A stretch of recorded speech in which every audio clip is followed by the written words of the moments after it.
Selamat pagi dokter dan teman-teman. Pada hari ini, kami dari SGD A5 akan mempresentasikan studi proyek kami yang berjudul Ergonomic Aspect of Work from Home.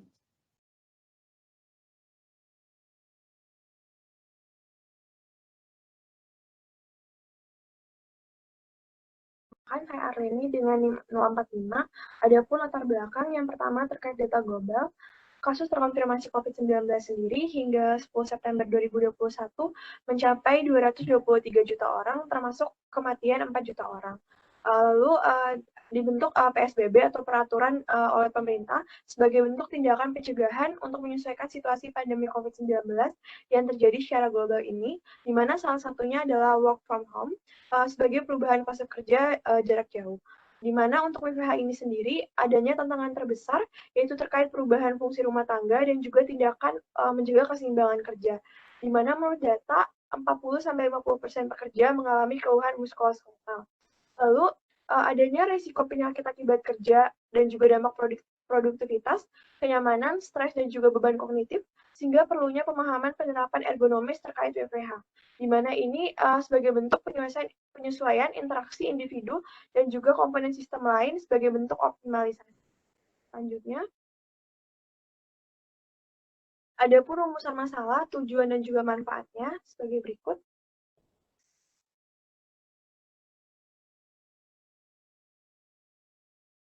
Sebelumnya, perkenalkan nama saya Niputu Dihayu Pramana Dewi dengan 3 digit yang terakhir 094. Jadi di sini saya akan menjelaskan tentang definisi daripada ergonomi. Jadi ergonomi ini berasal dari kata Yunani yaitu ergon yang berarti kerja dan juga nomos yang berarti aturan.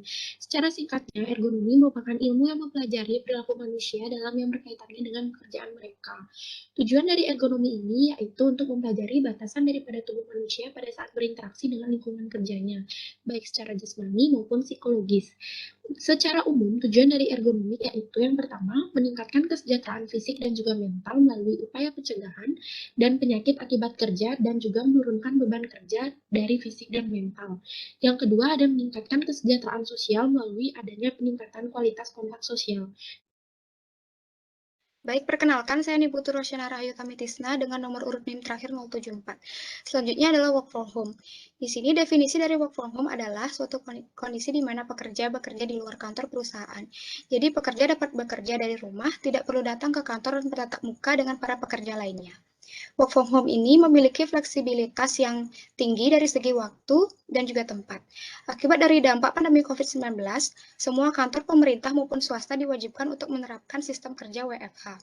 Namun ada beberapa sektor yang tidak dapat menerapkan sistem WFH seperti ini, yakni sektor kesehatan dan juga logistik. Selain aspek kerja, aspek lain yang terkena pengaruh dampak pandemi COVID-19 adalah aspek pembelajaran, yang mana proses pembelajaran dilakukan dengan sistem belajar di rumah. Perkenalkan, nama saya Niko Mandian Permadi dengan 3 terakhir 064 akan menjelaskan mengenai isu ergonomis.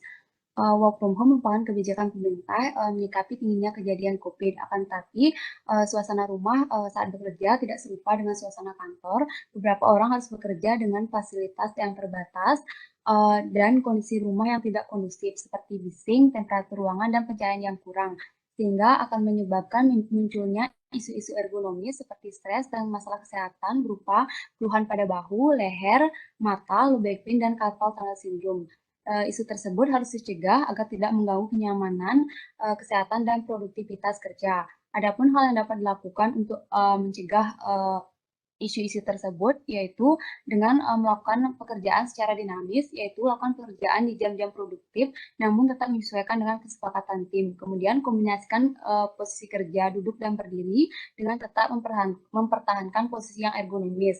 Kemudian terapkan aturan 20-20-20, yaitu 20 menit melihat monitor, kemudian setelah itu alihkan pandangan ke objek lain yang jaraknya 20 kaki, yang mana dilakukan selama 20 detik. Kemudian setelah 2 jam kerja, lakukan istirahat selama 15 menit. Lalu yang terakhir, lakukan pengerjaan dengan posisi kerja dan lingkungan kerja yang ergonomis, yaitu adapun posisi kerjanya Posisi kerja yang tidak baik akan menimbulkan ketidaknyamanan serta munculnya berbagai masalah kesehatan. Maka dari itu dianjurkan untuk bekerja dengan posisi kerja yang ergonomis. Pilih meja yang memadai dan tempat duduk yang nyaman yang mendukung sikap duduk tegak. Kemudian letakkan bantalan untuk menopang punggung bagian bawah. Posisi pergelangan tangan lurus saat mengetik dengan posisi siku 90 derajat. Lalu sejajarkan laptop dan mata dengan jarak 50 hingga 70 cm.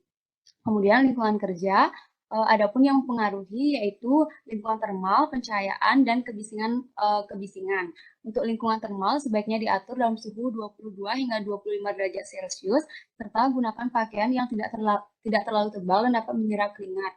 Kemudian atur pencahayaan ruangan dengan baik, bisa memanfaatkan sinar matahari atau lampu meja dengan dimmer untuk mengontrol intensitas cahaya. Kemudian untuk meredam kebisingan bisa menggunakan karpet dan gorden pada jendela serta pintu, atau bisa juga menggunakan headphone atau earphone untuk mendengarkan musik. Namun hal tersebut tidak dianjurkan penggunaannya dalam durasi waktu yang lama. Baik, selanjutnya akan dilanjutkan oleh rekan saya. Baik, perkenalkan saya Andralian Yosua dengan NIM 014. Jadi yang selanjutnya adalah aspek-aspek ergonomi yang dimulai daripada aspek TAS. Aspek TAS sendiri merupakan pendekatan multidisiplin yang digunakan untuk memudahkan pekerjaan manusia dengan mengurangi risiko-risiko yang dapat merugikan pekerja yang bermanfaat dari segi efektivitas, kemudian efisiensi, keamanan, kenyamanan, dan juga kesehatan. Kemudian aspek TAS ini ditinjau dari yang pertama jenis pekerjaan, kemudian beban kerja, dan juga kondisi kerja. Next. Kemudian dalam aspek TAS ini kita perlu mempertimbangkan keseimbangan atau konsep keseimbangan yang terdiri atas yang pertama, tuntutan tugas atau task demands, yang terdiri atas misalnya karakteristik material, karakteristik tugas, lingkungan, dan juga organisasi. Kemudian juga ada kapasitas kerja yang terdiri dari beberapa bagian. Yang pertama ada personal, fisiologis, psikologis, dan juga biomekanis. Kemudian juga perlu memperhatikan kinerja yang dimana kinerja ini berkaitan dengan masalah-masalah misalnya keluhan berupa kelelahan, stres, kenyamanan, efisiensi, ataupun mutu baik ataupun cacat. Nah, dalam aspek TAS ini, pekerja perlu untuk memeriksa misalnya alat-alat yang digunakan, apakah komputer yang digunakan itu baik ataupun tidak. Kemudian juga pekerja wajib untuk mempertimbangkan beban kerja. Misalnya, apakah beban kerja atau tuntutan tugas yang ada itu apakah terlalu ringan ataupun terlalu berat. Beban kerja yang terlalu berat ini dapat menimbulkan banyak keluhan, misalnya gangguan muskuloskeletal, kecelakaan kerja, ataupun keluhan lainnya yang sudah disampaikan oleh di isu-isu ergonomis. Kemudian juga beban kerja yang terlalu ringan dalam aspek TAS ini juga dapat menyebabkan terjadinya masalah, misalnya pekerja cenderung akan mengalami rasa bosan, stres, kurang waspada, dan juga kecelakaan kerja. Next. Adapun hal-hal yang berkaitan dengan aspek TAS ini kita perlu beradaptasi dengan mempertimbangkan berbagai aspek. Salah satunya ada 3, yaitu aspek biomekanik, fisiologis, dan juga antropometri. Kita masuk pada aspek biomekanik. Aspek biomekanik ini merupakan pendekatan yang merujuk pada bagaimana posisi dan anatomi tubuh saat melakukan pekerjaan. Di mana dalam aspek biomekanik ini dituntut untuk menyeimbangkan pekerjaan dengan gaya saat kita bekerja. Dalam hal ini, dalam aspek biomekanik dituntut bagaimana posisi tubuh itu menjaga dalam keadaan netral. Keadaan netral ini dimaksudkan dengan menjaga posisi tulang belakang dalam posisi S, kemudian leher dan juga bahu serta pergelangan tangan itu tegak, kemudian posisi mata juga sejajar dengan layar dan melakukan kombinasi gerakan, di mana di sini kombinasi gerakan antara duduk dan juga berdiri yang sudah disampaikan pada isu-isu ergonomi sebelumnya. Baik, kenalkan saya Gita Murhadiana Remaja dengan NIM 224. Jadi sini saya akan menjelaskan aspek fisiologi. Jadi pada saat bekerja dari rumah, seringkali meja kerja yang digunakan itu tidak ergonomis, posisi yang tidak baik untuk kesehatan saat bekerja. Jadi di sini akan cenderung pekerja itu akan membungkuk dan pada area punggung itu tidak tersangga. Hal ini akan mengakibatkan menimbulkan risiko cedera pada otot dan juga tulang. Lalu jika bekerja terlalu lama di depan komputer, maka akan menimbulkan mata gatal, kemerahan, bengkak, dan juga nyeri. Dan itu juga akan timbul dampak masalah psikologis seperti insomnia dan juga gangguan kecemasan. Next.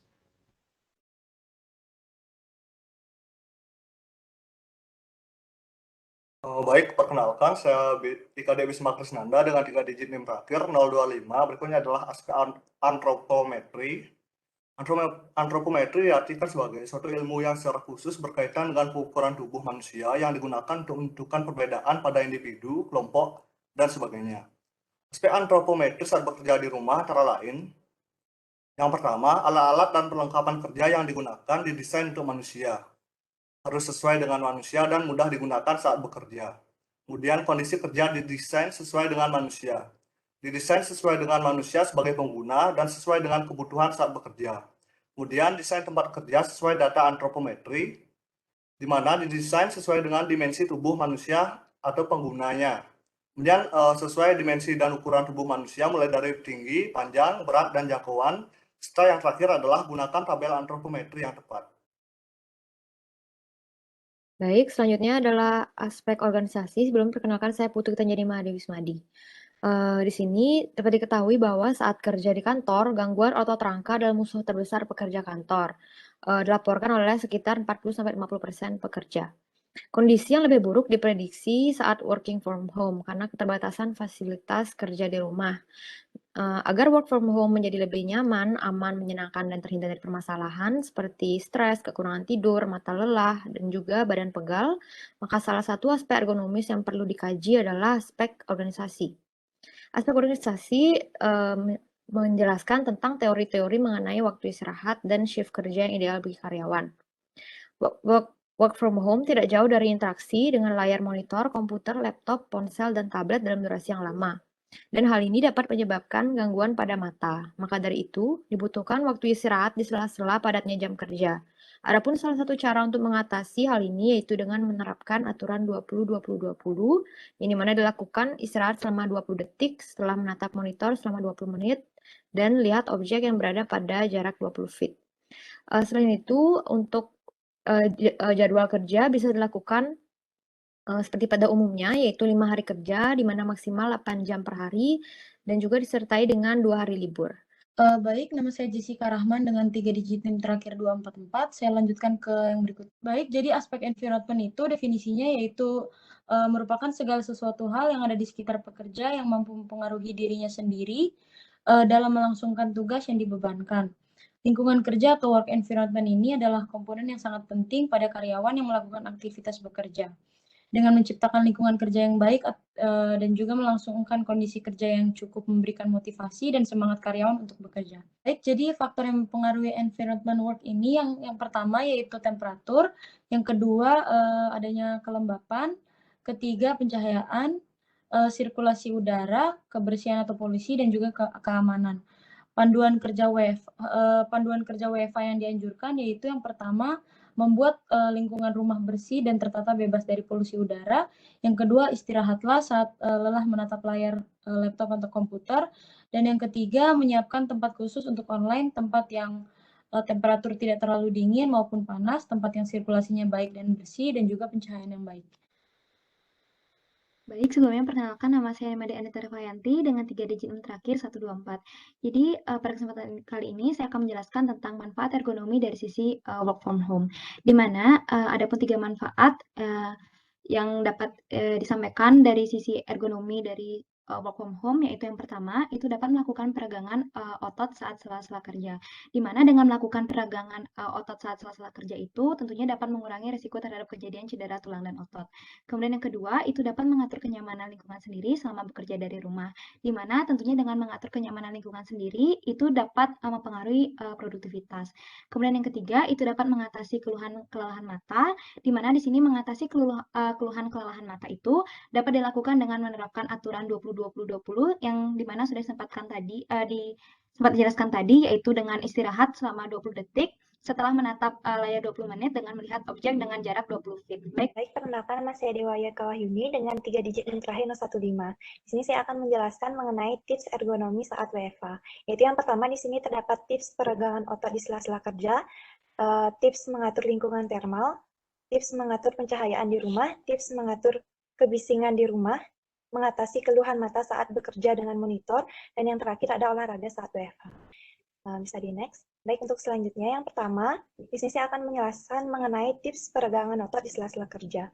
Di sela-sela kerja, pekerjaan yang statis hendaknya melakukan suatu peregangan. Dapat dilakukan seperti back extension dan hamstring stretching. Gerakan ini dapat dilakukan selama 15 detik dan dapat diulang sebanyak 3 kali. Untuk yang kedua, Faktor lingkungan saat WFH akan mempengaruhi suatu produktivitas pekerjaan. Pengaturan ini dapat dilakukan dengan setting AC dengan full dry, dapat menggunakan kipas angin, membuka jendela rumah untuk pertukaran udara yang segar, dan memakai pakaian yang tidak terlalu tebal dan dapat menyerap keringat. Yang ketiga, dapat melakukan suatu aktivitas yang penting juga harus diperhatikan suatu lokasi dan sumber pencahayaan. Sinar matahari merupakan pencahayaan alami. Saat melakukan aktivitas seperti membaca, menulis, dan bekerja di depan laptop, dapat digunakan yaitu lampu meja dengan dimmer. Hal ini bertujuan untuk mengontrol dari intensitas cahaya. Baik, perkenalkan saya Danira dengan NIM 3 Di sini akan melanjutkan tips ergonomi saat WFH. Yang pertama adalah mengatur rumah. Itu dilakukan dengan memakai pintu tertutup, lalu menggunakan karpet, lalu korden. Ini bertujuan untuk meredam suara bising yang mengganggu, lalu menggunakan headphone. Lalu selanjutnya adalah mengatasi keluhan mata saat bekerja dengan monitor. Ini diposisikan dirinya yang baik, lalu pencahayaan juga baik, memberi jarak dalam menatap layar komputer dan handphone. Untuk jarak layar komputer itu harus sebesar 60-80 cm, sedangkan layar handphone sebesar 30 cm. Tinggi komputer ini sebaiknya 4-5 inci di bawah level mata.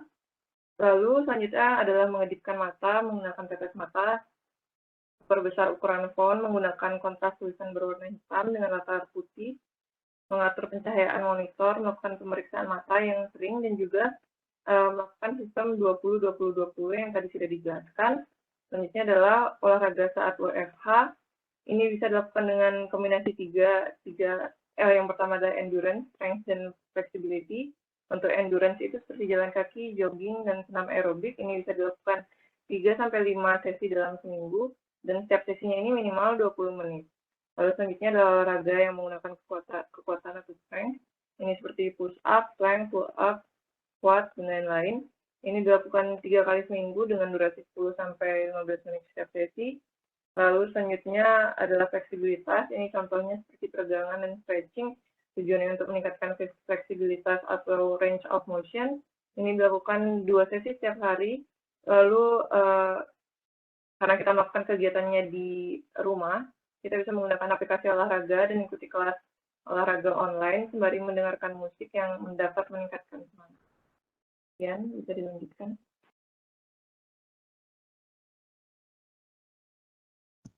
Baik, berdasarkan hasil pemaparan materi tadi dapat kami simpulkan yang pertama, ergonomi itu merupakan ilmu yang mempelajari perilaku manusia yang berkaitannya dengan pekerjaan mereka. Selanjutnya, work from home merupakan secara umum didefinisikan sebagai pekerja yang bekerja di luar kantor perusahaan. Terdapat isu-isu ergonomi saat WFH, antara lain keluhan pada bahu, leher, mata, low back pain, carpal tunnel syndrome, dan stres dapat berdampak pada produktivitas, kenyamanan dalam bekerja, dan beban kognitif. Selanjutnya, aspek ergonomi yang perlu diperhatikan saat WFH, ada yang pertama aspek tas, yang mengatur jenis pekerjaan, beban kerja, dan kondisi pekerjaan. Selanjutnya, aspek organisasi, yang mengatur waktu istirahat dan shift kerja yang ideal bagi pekerja.